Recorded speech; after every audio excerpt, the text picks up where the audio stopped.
বিষয়ে আমি সরাসরি কোনো কথা না বলে এটুকু বলবো যে সেটা আমরা পুনর্বিবেচনা করে দেখব, কারণ এখানে একটা জুডিশিয়াল বিষয় আছে, সরাসরি এই বিষয়ে বলাটা আমি উচিত মনে করছি না। আর একটা দাবি হচ্ছে বেসরকারি বিশ্ববিদ্যালয় সংক্রান্ত সংস্কার কমিশন গঠন করে যাবতীয় সমস্যাবলী যেটা এখানে উচ্চারণ করা হয়েছে বা আর কিছু সম্ভাবনার কথা বলা হয়েছে সেগুলো কিভাবে কি করা যায় সেই জন্য বেসরকারি বিশ্ববিদ্যালয় সংক্রান্ত একটি কমিশন গঠন করে এবং তাদের পরামর্শ অনুযায়ী বেসরকারি বিশ্ববিদ্যালয়কে একটি সঠিক ধারায় পরিচালনা করার জন্য যাবতীয় ব্যবস্থা গ্রহণ করা হবে, সেটা আমরা প্রতিশ্রুতি দিতে পারি। এবং এই প্রতিশ্রুতি দেওয়ার জন্য আমাদের পর্যায় থেকে আমরা মোটামুটি কর্তৃত্ব আছে বলা যায়। সুতরাং এই কাজগুলো করার মধ্য দিয়ে আমি মনে করি আমরা যে 1991 সালে বিএনপি সরকার থাকাকালীন সময়ে খুব সম্ভবত 1992 সালে শিক্ষা সচিব ছিলেন এরশাদুল হক সাহেব, আমার যতটুকু স্মরণ আছে, আমিও মোটামুটি সরকারের অংশ ছিলাম। সেই সময় 9টি প্রাইভেট বিশ্ববিদ্যালয় দিয়ে আমরা বাংলাদেশে বেসরকারি বিশ্ববিদ্যালয় আইন করে বেসরকারি বিশ্ববিদ্যালয়ে পদচারণা শুরু করি। দেশনেত্রী বেগম খালেদা জিয়া সেটা অনুমোদন করেছিলেন। আজকে বেসরকারি বিশ্ববিদ্যালয়ের অনেক সংখ্যা বৃদ্ধি হয়েছে। এখানে গুণগত মান নিয়ে অনেক প্রশ্ন আছে। সংখ্যা বৃদ্ধি হলে যা হয় এগুলো আমি মনে করি স্ক্রুটিনি হওয়া দরকার। অনেক বেসরকারি বিশ্ববিদ্যালয়ের ব্যাপারে সনদ বাণিজ্যেরও অনেক কথাবার্তা আসে, সেগুলো পরীক্ষা নিরীক্ষা করে কমিশনের মাধ্যমে আমার মনে হয় নির্ধারণ করা উচিত। কারণ পরীক্ষা নিরীক্ষা করে ব্যবস্থা নেওয়ার কথা বলেছি, নট সরাসরি। প্লিজ আমরা বলেছি পরীক্ষা নিরীক্ষা করে ব্যবস্থা নেওয়া দরকার। স্ক্রুটিনি করা তো অসুবিধার কিছু না, যেহেতু এরকম অনেক অভিযোগ আছে, এগুলো স্ক্রুটিনি হওয়া দরকার। এখন স্ক্রুটিনি হতে কি কারো কোনো বাধা দেওয়া উচিত? কমিশনের মাধ্যমে আসা উচিত। যেটা বেসরকারি বিশ্ববিদ্যালয় সংক্রান্ত কমিশন গঠন করা হবে, সেখানকার টার্মস অফ রেফারেন্স এগুলো থাকতে পারে।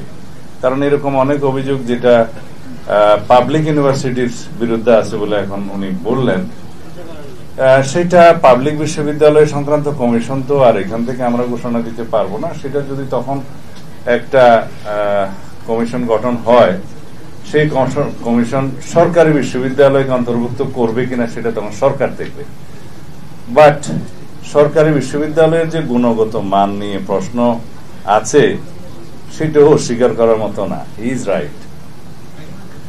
এখন সরকারি বিশ্ববিদ্যালয়ের অনেক শিক্ষক বেসরকারি বিশ্ববিদ্যালয়ে নিয়োজিত থাকেন। সরকারি বিশ্ববিদ্যালয়ে অনেক পাঠদানের বিষয়ে, আমিও পাবলিক ইউনিভার্সিটির স্টুডেন্ট ছিলাম, অনেক বেশি দীর্ঘসূত্রিতা আছে, পরীক্ষা নিয়ে আছে, খাতা এক্সামিনেশনের বিষয়ে আছে। 3 বছরের, আমি যেমন 4 বছরের অনার্স কোর্স, 1 বছরের মাস্টার্স, আমারও 7 বছরের বেশি সময় লেগেছে বিশ্ববিদ্যালয় থেকে বেরোতে। তো বেসরকারি বিশ্ববিদ্যালয়ের ক্ষেত্রে বোধহয় সেটা একটু স্ট্রিক্টলি ফলো করা হয় সেমিস্টার সিস্টেমে। তো যাই হোক, উভয় দিক আছে। এবং বাংলাদেশের এখন স্বাধীনতার কত বছর? 54 বছর চলছে। এখনো আমাদেরকে এই বিষয়গুলো নিয়ে ভাবতে হয়, এটাই হচ্ছে আমাদের দুঃখজনক বিষয়। তো ইনশাআল্লাহ যে আগামীর বাংলাদেশ বিনির্মাণের জন্য আমাদের সন্তানরা শহীদ হয়েছেন, বাংলাদেশে গণবিপ্লব হয়েছে, আমরা বলি জুলাই আগস্ট বিপ্লব, এবং বাংলাদেশের এই বিপ্লবটাকে আমরা যে নামেই অভিহিত করি, গণ অভ্যুত্থান বলি, গণবিপ্লব বলি, কিন্তু প্রকৃতপক্ষে এটা হচ্ছে ডেমোক্রেটিক রেভলিউশন, গণতান্ত্রিক অভ্যুত্থান। মাই সারপ্রাইজ যেটাই বলি, কারণ এখানে কোনো সমাজ বিপ্লব হয়নি, এখানে কোনো বলশেবিক বিপ্লব হয়নি, এখানে সমাজতান্ত্রিক বিপ্লব হয়নি, বা পুরো সমাজ ব্যবস্থার পরিবর্তনের কোনো বিপ্লব হয়নি। আমরা বিপ্লব করেছি আমাদের গণতান্ত্রিক অধিকার ফিরে পাওয়ার জন্য। আমরা বিপ্লব করেছি, অভ্যুত্থান করেছি বৈষম্যের বিরুদ্ধে। আমরা কনস্টিটিউশনাল রাইটস, ডেমোক্রেটিক রাইটস ফিরে পাওয়ার জন্য আমরা আন্দোলন করেছি এবং আমরা সফল হয়েছি। সুতরাং আমাদের যাতে ভবিষ্যতে কনস্টিটিউশনাল রাইটস, ডেমোক্রেটিক রাইটস এবং জনগণের স্বীকৃত অন্যান্য প্রথাগত রাইটস, কনভেনশনাল রাইটস যেগুলো আছে, সেগুলো যাতে ফিরে পাই এবং এনশিওর করি, সেই রকম একটি রাষ্ট্র বিনির্মাণ করতে হবে, সেই রকম সাংবিধানিক সংস্কার করতে হবে এবং সেই রকম সাংবিধানিক প্রতিষ্ঠানগুলোকে স্ট্রেংথেনিং করতে হবে। তাহলে পরে আমরা ভবিষ্যতে এই জাতীয় সেমিনারগুলো আমরা আর করতে হবে না। আমাদের সন্তানরা এই নতুন বাংলাদেশের প্রত্যাশায় এখনো পর্যন্ত চিন্তিত, কারণ রক্ত দিয়েছে, শহীদ হয়েছে, আহত হয়ে গতকালকে আমি পঙ্গু হসপিটালে গিয়েছিলাম, কাতরাচ্চা হসপিটালে বিছানায়। কেন? এটা নতুন সম্ভাবনার বাংলাদেশের জন্য? অবশ্যই। কেন? স্বাধীনতার ঘোষণাপত্রের উল্লেখিত সাম্য, মানবিক মর্যাদা এবং সুবিচারের বাংলাদেশের জন্য? অবশ্যই। কিন্তু এখনো পর্যন্ত আমাদের সন্দেহ আছে সেই বাংলাদেশ আমরা সামনে বিনির্মাণ করতে পারবো কিনা। আমি অস্বীকার করি না, সমাজের সর্বক্ষেত্রে একটি প্রশ্ন আছে, শুধুই কি নির্বাচন দিলে আমরা সেই বাংলাদেশ পাবো?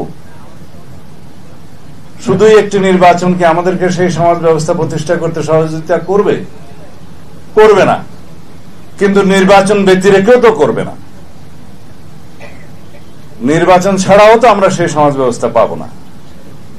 সুতরাং আগামীতে যেভাবেই হোক আমাদেরকে একটি প্রকৃত, একটি ট্রান্সপারেন্ট নির্বাচন ব্যবস্থার মধ্য দিয়ে, আমি ট্রান্সপারেন্ট আর বাংলাটা ঠিক মতো বলতে পারতেছি না, স্বচ্ছ এবং নিরপেক্ষ এবং ইনক্লুসিভ এটা ইলেকশনের মধ্য দিয়ে কেবল গণতান্ত্রিক সমাজ বিনির্মাণ করা যায়। এবং সেই পরবর্তী সংসদে যাতে সংসদীয় এখন আয়তন্ত্র প্রতিষ্ঠিত না হয়, সেজন্য আমাদের সাংবিধানিক প্রয়োজনীয় সংস্কার করতে হবে, যাতে এককেন্দ্রিক শাসন ব্যবস্থার কোনো পতন আবার না হয়, পত্তন না হয়, শুরু না হয়, সেটার ব্যবস্থা আমাদের করতে হবে। এবং রাষ্ট্রপতি এবং প্রধানমন্ত্রীর ক্ষমতার ভারসাম্য আনয়ন করতে হবে সাংবিধানিকভাবে। সেটা আমাদের অঙ্গীকার আছে, প্রতিশ্রুতি আছে, আমাদের একত্রিত হয়। আমাদেরকে এমন একটি পার্লামেন্ট সৃজন করতে হবে যে পার্লামেন্টকে মানুষ মনে করবে যে এটাই দেশের সমস্ত কিছুর আলোচনার কেন্দ্রবিন্দু, যাতে ওটা শুধু বিন্দু না হয়, কেন্দ্র যাতে গণভবনে না হয়, এইটা আমাদেরকে নিশ্চিত করতে হবে। সেই পার্লামেন্টের উপর মানুষ যাতে আস্থা রাখে, সেরকম পার্লামেন্ট আমাদেরকে নিশ্চিত করতে হবে। আমরা অনেক বেশি দিন হারিয়ে ফেলেছি, আমরা অনেক বেশি আত্মত্যাগ করেছি, আমাদের অনেক বেশি বেদনার কাহিনী আছে, কিন্তু সামনের দিনগুলো যেন আমাদের সুখের কাহিনী হয়, আমাদের সন্তানদের জন্য এটা উজ্জ্বল বাংলাদেশের ছবি যাতে আমরা এঁকে যেতে পারি, সেই রকম ব্যবস্থা নিতে হয়। আমি আসলে বাংলাতেও খুব একটা ভালো না, অনেক বছর নির্বাচনে কাটানোর কারণে আমার সব দিকে ভেজাল হয়ে গেছে, আমি কোনোটাই ঠিক মতো এখন উচ্চারণ করতে পারি না। আর যে ভাষাগুলো আসে এগুলো এখানে বললে আমাকে অন্যভাবে চিত্রায়িত করা হবে, দুঃখিত আমি সেই জন্য, আর কিছুদিন সময় লাগবে আমার। যাই হোক, তো আজকের আয়োজকদেরকে আমি আর বিড়ম্বনা ফেলতে চাই না, 9টা বাজে। আমি প্রত্যেকের প্রত্যাশা পূরণের জন্য অঙ্গীকার হয়তো করতে পারবো না, তবে প্রচেষ্টা চালিয়ে যেতে পারবো। সেই প্রচেষ্টা যাতে আমরা চালিয়ে যেতে পারি এবং সেই প্রচেষ্টায় আমরা সবাই যাতে জাতীয়ভাবে ঐক্যবদ্ধ থাকি, সেই প্রার্থনা করি। কারণ একমাত্র ফ্যাসিবাদ বিরোধী ঐক্য, আরেকটি সামনে ফ্যাসিবাদ থাকলে হয়।